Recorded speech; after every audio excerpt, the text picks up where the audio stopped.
पेशी खिदमत है कहानी वापसी का दूसरा हिस्सा। क्या तुम उसका हुलिया बता सकती हो? असद ने मुस्तरब लहजे में पूछा और फिर नरगिस बिल्ली का हुलिया बताने लगी। जैसे जैसे वो उसका हुलिया बताती जा रही थी, असद के चेहरे का रंग बदलता जा रहा था। उसका दिमाग जैसे जल्जले के झटकों की जद में आ चुका था। ये हुलिया तो रेशम का है, मैं उसे छेड़ने के लिए बिल्ली कहकर मुखातिब किया करता था। कहाँ है रेशम? वो दीवानों की तरह चिल्लाते हुए इधर उधर देखने लगा और साथ ही में अपनी कुर्सी से उठ खड़ा हुआ। असद की इस तरह चीखने चिल्लाने पर इर्द गिर्द के मेज़ों पर बैठे दीगर अफराद उन दोनों को गौर से देखने लगे। वेटर भी उसके चिल्लाने पर दौड़ता हुआ उनके करीब जा पहुंचा। ये वही वेटर था जिसे नरगिस ने चाय का ऑर्डर दिया था। वो लड़की कहाँ गई जो इस टेबल पर मेरे साथ बैठी थी? नरगिस ने उस मेज़ की तरफ इशारा करते हुए पूछा जहां वो कुछ देर पहले बिल्ली के साथ बैठी थी। कौन सी लड़की? वेटर ने होंको की तरफ पूछा तो वो झंझला गई। तुम ही तो मैंने चाय और चिप्स का ऑर्डर दिया था। जी बीबी जी, मुझे याद है, आपने 2 कप चाय का ही ऑर्डर दिया था, मगर आप अकेली ही रेस्टोरेंट में दाखिल हुई थीं, खुद से बातें किए जा रही थी, इसलिए मैं हैरान खड़ा आपको देख रहा था। फिर आपने मुझे डांट कर चाय लाने को कहा। क्या? नरगिस के मुंह से निकला और वो सर पकड़कर वहीं बैठ गई। ये कैसे हो सकता है? वो बुड़बुड़ाई। उसे रेशम और बिल्ली की बातें याद आने लगीं। रेशम उसे असद के हवाले से छेड़ रही थी और वही उसे इस रेस्टोरेंट तक लेकर आई थी जहां असद मौजूद था। उस रोज़ उसकी आंख मचोली की फरमाइश और फिर उसका असद से टकराना, ये महज इत्तेफाक था या इसमें रेशम का हाथ था? मगर वो ये सब क्यों कर रही थी? अगर रेशम जिंदा थी तो फिर वेटर को क्यों नहीं दिखाई दी? और फिर भला मरने के बावजूद भी कोई वापस लौटा है? और फिर ये जानने के बावजूद कि असद रेशम के प्यार में दीवाना है, मेरा दिल उसकी तरफ क्यों खींचा जा रहा है? उसका ज़हन इस वक्त अनगिनत सोचों की यलगार में था। खुद असद की ज़हनी कैफियत भी इससे मुख्तलिफ ना थी। अस्पताल के कमरे में उसने रेशम को देखा था, फिर दूसरी बार घर पर उसकी रेशम से मुलाकात हुई थी और फिर रेशम ने ही उसे ये कहकर नथिया गली के इस मकाम पर बुलवाया था कि वो उसकी खातिर वापस लौट आई है। जब नथिया गली के उस जगह पर पहुंचा तो नरगिस से उसकी हादसाती मुलाकात हुई थी। दूसरी मुलाकात भी नरगिस से इत्तेफाकी थी, मगर दोनों बार उसका सबब रेशम ही थी। आखिर रेशम चाहती क्या थी? वो नरगिस की आंखों में प्यार का पैगाम पड़ चुका था। फिर नरगिस ने भी उसे कदरे झिझकते हुए सब सच सच बता दिया था। रेशम से मुलाकात, नरगिस से की जाने वाली गुफ्तगू, आखिर रेशम चाहती क्या थी और तकदीर उसे बार बार क्यों रेशम की बजाय नरगिस के सामने ला खड़ा करती है? वो जितना सोचता इतना ही उलझता चला जाता। वो दोनों एक साथ ही रेस्टोरेंट से बाहर निकले। अपनी फरारी की करीब पहुंचकर नरगिस ने आगे बढ़ते हुए असद को पुकारा। आपने कहाँ जाना है? अगर मुनासिब समझे तो मैं ड्रॉप कर दूं। यहीं दारुल हुकूमत के एक होटल में कमरा किराए पर लिया है। असद ने होटल का नाम बताया और नरगिस की गाड़ी में बैठते ही फ्रंट सीट पर जा बैठा। फरारी रेस्टोरेंट के अहाते से निकल कर सड़क पर मुड़ी ही थी कि पिस्टल की नाल असद की गर्दन की पुश से आ लगी। गाड़ी रोके बिना खामोशी से चलाते रहो। अगर तुम दोनों में से किसी ने होशियारी दिखाई तो तुम दोनों को गोलियों से छलनी कर दूंगा, खासे शफाक लहजे में कहा गया था।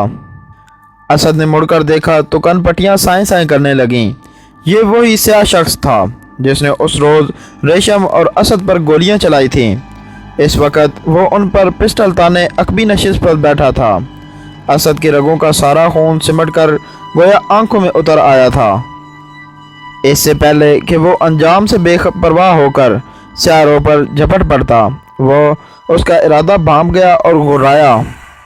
बोला ना कि खामोशी से बैठे रहो और लड़की तुम गाड़ी को इस तरफ मोड़ो। उसने नरगिस को एक जैली सड़क पर मुड़ने का इशारा किया। ये निस्बतन सुनसान सड़क थी। कुछ आगे जाकर उसने सड़क किनारे गाड़ी रोकने को कहा और उन दोनों को फरारी से बाहर निकलने को कहा। उन दोनों के उतरते ही वो खुद भी उतर गया। कुछ फासले पर दरख्तों का एक झुंड था। उसने उन दोनों को उस तरफ जाने को कहा। असद जानता था कि शाहरुख एक शफाक कातिल था। इससे पहले भी वो इस पर और रेशम पर गोलियां चला चुका था। अब भी शायद उनकी जान के दर पे था। कातिल शायद उन्हें दरख्तों के झुंड में ले जाकर मारना चाहता था। उसे जो कुछ भी करना था दरख्तों के झुंड के करीब पहुंचने से पहले करना था।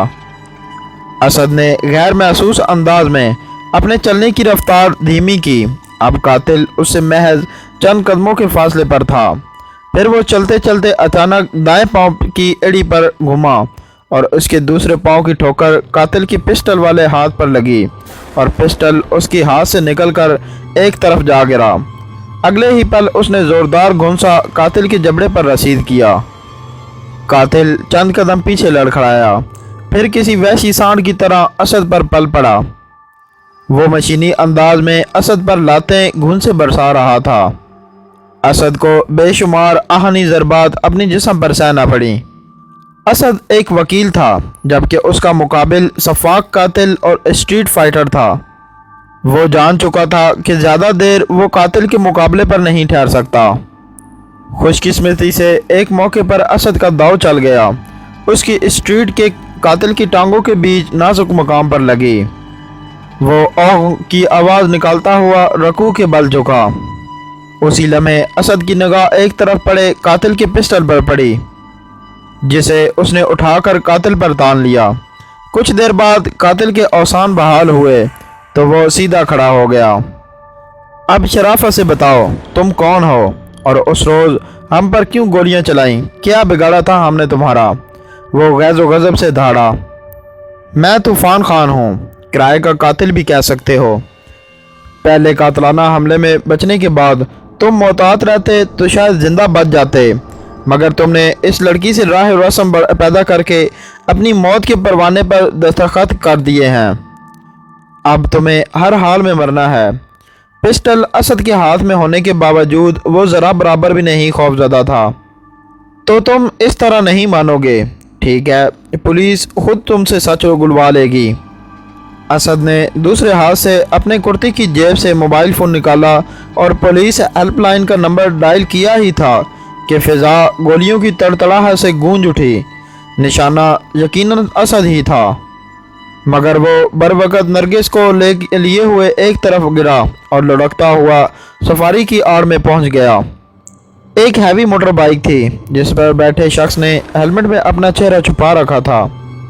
बाइक वालों ने बाइक चंद लम्हे के लिए रोकी और चंद मज़ीद फायर किए, मगर वो फरारी की आड़ में होने की वजह से महफूज रहे। जबकि तूफ़ान खान बाइक वाले के इशारे पर दौड़ता हुआ बाइक तक पहुंचा और उसके पीछे बैठ गया। अगले ही पल बाइक तेज़ रफ्तारी से दौड़ती हुई निगाहों से ओझल हो गई। वो दोनों कपड़े झाड़ते हुए फरारी की आड़ से निकले। क्या तूफ़ान खान वही शख्स था जिसने रेशम पर गोलियां चलाई थी? नरगिस ने पूछा। तो असद ने इस बात में सर हिला दिया।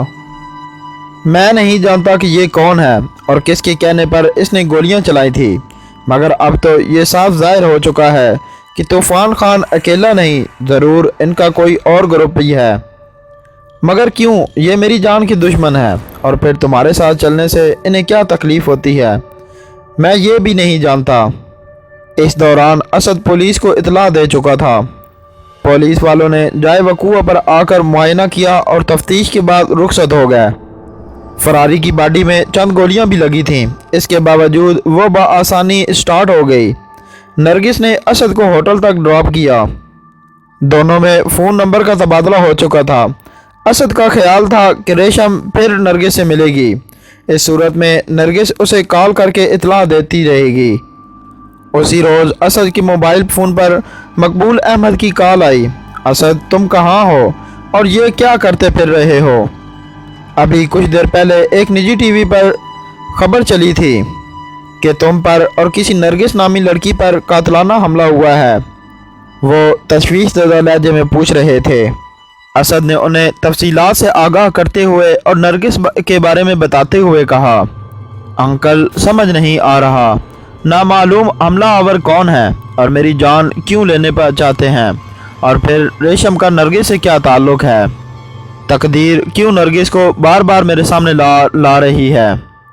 یہ سچ ہے کہ ریشم میری پہلی اور آخری محبت ہے، مگر مجھے یہ بھی اعتراض ہے کہ نہ چاہنے کے باوجود میں نرگس میں عجیب سی کشش محسوس کر رہا ہوں۔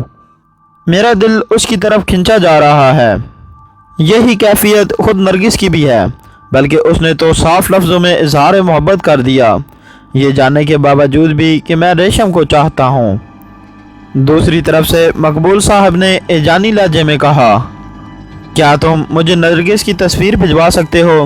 اور ہاں، تم پہلی فرصت میں مجھ سے ضرور ملو۔ جی اچھا کہہ کر اسد نے رابطہ منقطع کر دیا۔ اگلے روز اسد نے نرگس کو اسی ریسٹورانٹ میں بلوایا۔ اسے مقبول احمد کے بارے میں بتانے کے بعد مقبول احمد کی فرمائش سے آگاہ کیا۔ نرگس نے اپنے نمبر سے اپنی تصویر مقبول احمد کے موبائل نمبر پر سینڈ کر دی۔ ابھی وہ چائے ہی پی رہے تھے کہ اسد کے موبائل فون پر مقبول احمد کی کال آئی۔ اسد بیٹا، آج ضرور مجھ سے ملو۔ انہوں نے ایک بار پھر اسے ملنے کی تاکید کرتے ہوئے رابطہ منقطع کر دیا۔ ان کے لہجے سے محسوس ہو رہا تھا کہ وہ کوئی خاص بات اسد سے کرنا چاہتے ہیں۔ اسی روز وہ شام کی فلائٹ سے کراچی جا پہنچا۔ رات 9 بجے کے قریب وہ گھر پہنچا تو مقبول احمد اس کے منتظر تھے۔ دونوں نے ساتھ ہی کھانا کھایا۔ اسی دوران جمیل بھی ڈیوٹی سے آ گیا۔ وردی تبدیل کر کے وہ بھی ان کے ساتھ کھانے میں شریک ہوا۔ کھانے کے دوران میں اس نے قاتلانہ حملے کے بارے میں اسد سے پوچھا۔ اسے بھی اسد نے وہی کچھ بتایا جو وہ مقبول احمد کو بتا چکا تھا۔ پھر وہ مقبول احمد کے کہنے پر اس کے بیڈ روم میں چلے گئے۔ اسد، میں جو بات کہہ رہا ہوں اسے غور سے سننا۔ مقبول احمد کے لہجے میں دبا دبا جوش تھا۔ جس روز تم اور ریشم پر قاتلانہ حملہ ہوا اس روز اتفاق سے میں بھی دارالحکومت میں ہی تھا۔ تم دونوں کو جس اسپتال میں پہنچایا گیا، اطلاع ملتے ہی میں بھی فوراً وہاں جا پہنچا۔ تم دونوں کو آپریشن تھیٹر لے جایا جا چکا تھا۔ ڈاکٹر بتا چکے تھے کہ ریشم کے بچنے کے چانس بہت کم ہیں۔ ریشم کے والد ظاہر شاہ بھی افسردہ حالت میں وہاں موجود تھے۔ اسی روز مجھے معلوم ہوا کہ ظاہر شاہ اچھے باپ ہونے کے ساتھ ساتھ عظیم انسان بھی ہیں۔ اس نے مجھ سے تنہائی میں ملنے کے لیے کہا تو مجھے حیرت ہوئی۔ خیر، میں اسے اسٹاف روم میں لے گیا جہاں اس وقت ہم دونوں کے علاوہ تیسرا کوئی نہیں تھا۔ وہ کہنے لگا، مقبول صاحب، آپ جانتے ہیں ریشم میری کل کائنات ہے۔ ڈاکٹرز نے مجھے صاف صاف بتا دیا ہے کہ ریشم کے بچنے کی کوئی چانس نہیں۔ اولاد کا دکھ کیا ہوتا ہے اسے ایک باپ ہی سمجھ سکتا ہے۔ ظاہر شاہ کی آنکھوں سے آنسو بہہ رہے تھے۔ کچھ دیر خاموش رہنے کے بعد وہ گلوگیر لہجے میں کہنے لگا، ایک جاننے والے سے مجھے پتہ چلا ہے کہ دارالحکومت کی رہائشی ریشم کی ایک ہم عمر ایک بچی کے دل کے 3/4 حصے نے کام کرنا چھوڑ دیا ہے۔ اس کا واحد علاج تبدیلی قلب کا آپریشن ہے۔ اگر خدا نخواستہ ریشم کے سانسوں کی ڈور ٹوٹ جاتی ہے تو آپ اس کا دل عطیہ کر دیں۔ میں ریشم کے والد کی حیثیت سے اجازت دیتا ہوں۔ اب ظاہر ہے اسد بھی اس کنڈیشن میں نہیں ہے کہ اس سے بات کی جائے۔ مجھے اس کے خیالات جان کر رشک آنے لگا۔ بلا شبہ وہ ایک عظیم انسان تھا۔ اسی دوران ریشم دم توڑ گئی تو ظاہر شاہ کی خواہش کے مطابق ریشم کا دل نرگس نامی لڑکی کو عطیہ کر دیا گیا۔ جب تمہیں ہوش آیا تو تمہاری ذہنی حالت نارمل نہیں تھی۔ تم ریشم کے زندہ ہونے کا یقین رکھتے تھے۔ تمہارا کہنا تھا کہ تم اس سے مل چکے ہو، حالانکہ ریشم مر چکی تھی۔ اس لیے تمہاری ذہنی حالت کی وجہ سے تمہیں اصل بات نہیں بتائی گئی کہ کہیں تم بالکل ہی ہوش و حواس کھو کر اپنے آپ کو کوئی نقصان نہ پہنچا دو یا بالکل ہی پاگل نہ ہو جاؤ۔ پھر تم اس روز بنا کسی کو بتائے گھر سے نکل گئے۔ اسی دوران تم پر قاتلانہ حملے میں نرگس نامی لڑکی کا ذکر ہوا تو میں چونک پڑا۔ پھر تمہیں کال کی، تم نے بتایا کہ کس طرح تمہاری نرگس سے ملاقات ہوئی اور تم پر کیا گزری۔ نرگس کی تصویر دیکھنے کے بعد میں اپنے کولیگ ہارٹ سرجن توفیق سے ملا۔ وہ اس ٹیم کا حصہ تھا جس نے تبدیلی قلب کا آپریشن کیا تھا۔ اس نے تصدیق کر دی کہ یہ وہی نرگس ہے جسے ریشم کا دل عطیہ کیا گیا تھا۔ میں نے اندازہ لگایا ہے چونکہ نرگس کے سینے میں ریشم کا دل دھڑک رہا ہے۔ वही दिल जिसमें सिर्फ और सिर्फ तुम्हारी मोहब्बत है, इसीलिए नरगिस तुम्हें चाहने लगी है। और ख़ुद रेशम की रूह भी यही चाहती है, इसीलिए वो नरगिस से मिली और उसकी वजह से तुम्हारी नरगिस से मुलाकात हुई। मेरी मानो तो बेहतर यही है कि तुम नरगिस को अपना लो, क्योंकि उसके दिल में सिर्फ तुम्हारी चाहत है। तुम मेरे बेटे ही हो। जमील की भी शादी करनी है, इसने भी किसी लड़की को पसंद किया है। जमील की भी शादी करनी है, उसने भी किसी लड़की को पसंद किया है। मुझे उसके रिश्ते की बात करने जाना है। मैं नहीं जानता कि वो कौन लोग हैं। मैं मिलकर फ़ैसला करूँगा, मगर मेरा इरादा पहले तुम्हारी शादी करने का है।